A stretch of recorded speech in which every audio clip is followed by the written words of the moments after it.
नमकपूर नावाचे एक गाव होते. त्या गावामध्ये दारासिंग नावाचा एक साधारण व्यक्ती राहत होता. दारासिंग नावाने तर खूप शूर होता, पण शरीराने एका मेलेल्या मच्छरापेक्षा कमी नव्हता.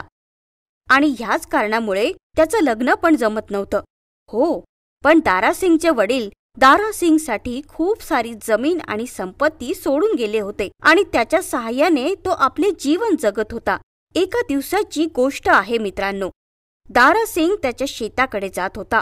तेव्हाच गावातले सरपंच सुखमणीलाल यांनी दारासिंगला थांबवले आणि म्हणाले, अरे दारा दादा थांबा, कुठे एवढ्या तुफानासारखे पळत चाललायत? तुमच्यासाठी एक आनंदाची बातमी घेऊन आलोय.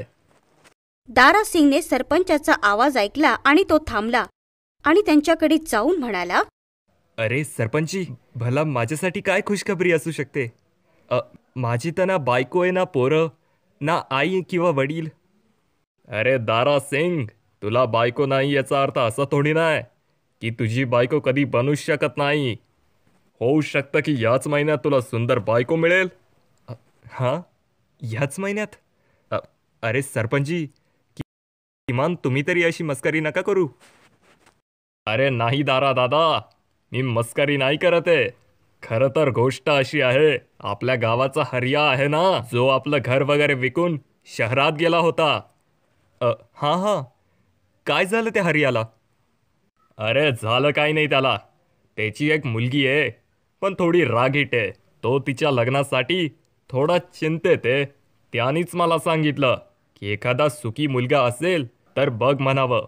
तो त्याचं लग्न त्याच्या मुलीसोबत लावून देईल. तेव्हाच माझ्या डोक्यात तुझा विचार आला. तर मी त्याला तुझ्याबद्दल सांगितलं, तर तो पटकन तयार झाला. हां, खरं सरपंची, पण त्यांची मुलगी माझ्यासारख्याशी लग्न करेल? कारण मी तर इतका बारीक आहे की माझे कपडे सुद्धा त्याचे उतरून जातात. नाडा बांधून बांधून तर मी कपडे घालतो. अरे दारासिंग, जसा तू तुझ्या बारीकपणीच्या काळजीत आहेस ना, तशी त्याची मुलगी सुद्धा तिच्या जाडपणीच्या काळजीत आहे. त्यामुळे तुमचा दोघांचा जोडा शोभून दिसेल. आता फक्त तुझ्या होकाराची वाट बघतोय बस. सरपंचाची गोष्ट ऐकून दारासिंग विचारात पडला आणि थोड्या वेळात म्हणाला, सरपंची, मला मंजूर आहे. पण तिच्यासोबत माझं जमेल ना? काय ना, या आधी मी कधी लग्न नाही केलेलं. अरे मूर्खा, पहिले लग्न करतं पण कोण? सगळ्यांचं पहिल्यांदाच लग्न होतं. आणि तसं पण लग्नानंतर प्रत्येक जण सरळून जातो. आणि तसं पण ही कोणत्या राजाची राजकुमारी आहे? आणि तसं पण तुझं नाव दारासिंग आहे. बिचारी तर नावानेच घाबरून जाईल. तू फक्त एक काम कर, माझ्याकडे थोडं धन देऊन दे, म्हणजे मी मुलीकडे जाऊन लग्न ठरवूनच येतो. दारासिंग बिचारा आपल्या लग्नाची आस लावून सरपंचाच्या बोलण्यात अडकतो आणि आपल्या लग्नाचे स्वप्न बघत त्याच्याकडे धन देऊन टाकतो. काही दिवसानंतर सरपंच दारासिंगचं लग्न एका खूप जाड मुलीसोबत एका मंदिरात लावून देतो आणि गावात ही बातमी पसरवतो की दारासिंगने हे लग्न विधी आणि विधानपूर्वक आणि आपल्या संमतीने केले आहे. काही दिवस तर दारासिंगने आपल्या जाड बायकोबरोबर खूप चांगले घालवले आणि जसं पण लग्नाला 1 महिना झाला, बस त्या जाड्या बाईने दारासिंगला बिचारासिंग करून सोडलं. एक दिवसाची गोष्ट आहे मित्रांनो. दारासिंग त्याच्या जाड बायको गज्जो सोबत बाजारात गेला होता आणि त्याच्या बायकोने काही सामान घेतलं आणि त्याला म्हणाली, अरे अहो, ऐकलत का? मी माझी पर्स घरी विसरली आहे. तुम्ही जरा पैसे देतात का? हॅ? कसले पैसे? माझ्याकडे तर फुटलेली कवडी सुद्धा नाहीये. तू तर सर्वे घेऊन घेते. आता मी कुठून आणू पैसे? काय काय बोलला? मी पैसे घेते? तुला हे माहित नाही का की मी तुझी बायको आहे आणि लग्नापासूनच मी ठरवलं होतं की तू मला सर्व काही देशील, तरी पण पैसे घेऊन नाही आलास? नाही, असं तर काहीच ठरलेलं नव्हतं.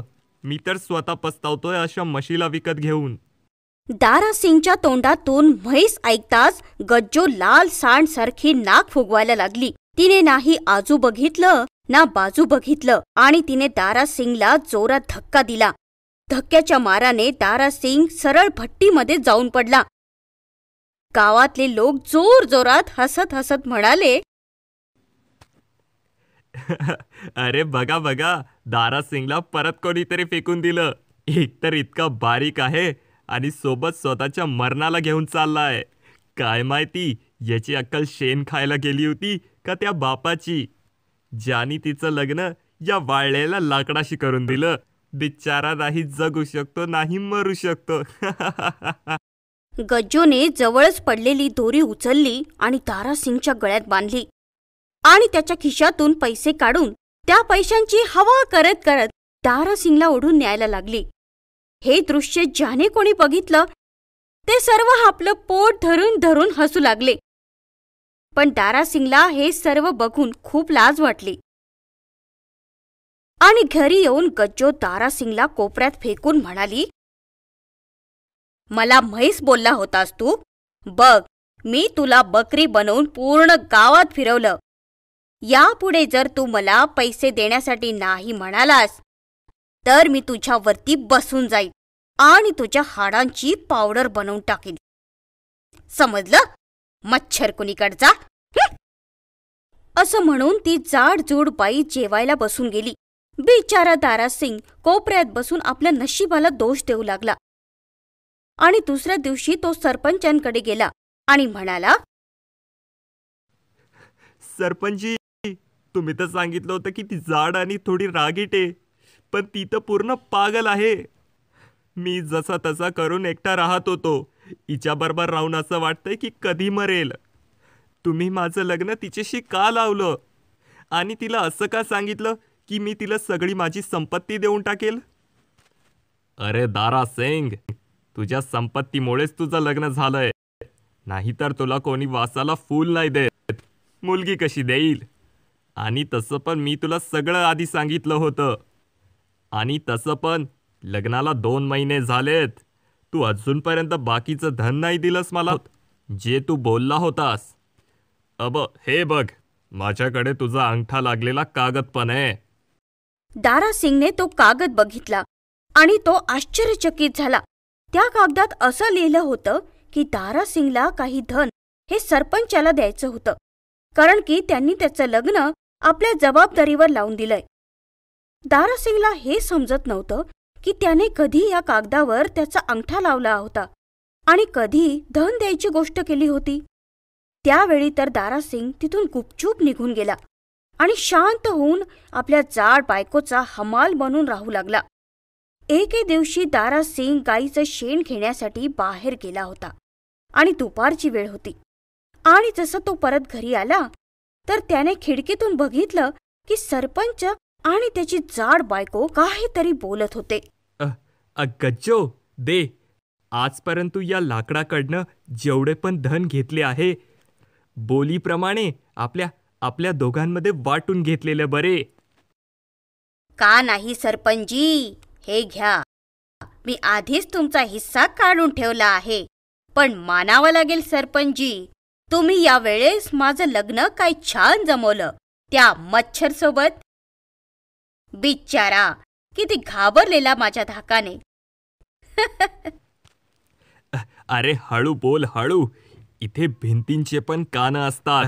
मी तुला आधीच सांगितलं होतं, जेव्हा तू त्याची जमीन आणि संपत्ती घेऊन घेशील तेव्हा त्याचं काम संपवून टाकायचं, कारण त्याच्या मेल्यानंतर सगळी संपत्ती तुझी होऊन जाईल आणि बोलीप्रमाणे माझी होऊन जाईल. का नाही सरपंचजी, शेवटी तुमचा डाव खरा ठरला. त्या मच्छराकडून जमीन घ्यायचा. सरपंच आणि गज्जोचं बोलणं ऐकून दारासिंग आपल्या मनात बोलला, असं का? तर हा सगळा त्या सरपंचाचा डाव आहे. त्यांनी माझा भोळेपणाचा फायदा घेऊन ही म्हैस माझ्या गळ्यात बांधली. आता बघ कसा मी या म्हैसनेच त्याची पॅन्ट ढिली करतो. इतकं बोलून दारासिंग तिथून निघून गेला आणि संध्याकाळी आपल्याबरोबर गज्जोपेक्षा जास्त जाड बायको घेऊन घरी आला. अगं ए म्हशे, आजपासून ही पण माझी बायको आहे, तुझ्याच प्रमाणे. काय म्हणाला? मी असताना तू दुसरं लग्न कसं केलं? थांब, आज तुला देवाकडे पाठवूनच देते. जशी गज्जोने दारासिंगला मारण्यासाठी काठी उचलली, बस त्याची दुसरी जाड बायको गज्जोला धक्का देऊन म्हणाली, ए बाई, खबरदार माझ्या नवऱ्याला हात लावला तर तुझी हवाच काढून टाकेल, समजलं? म्हैस कुठली.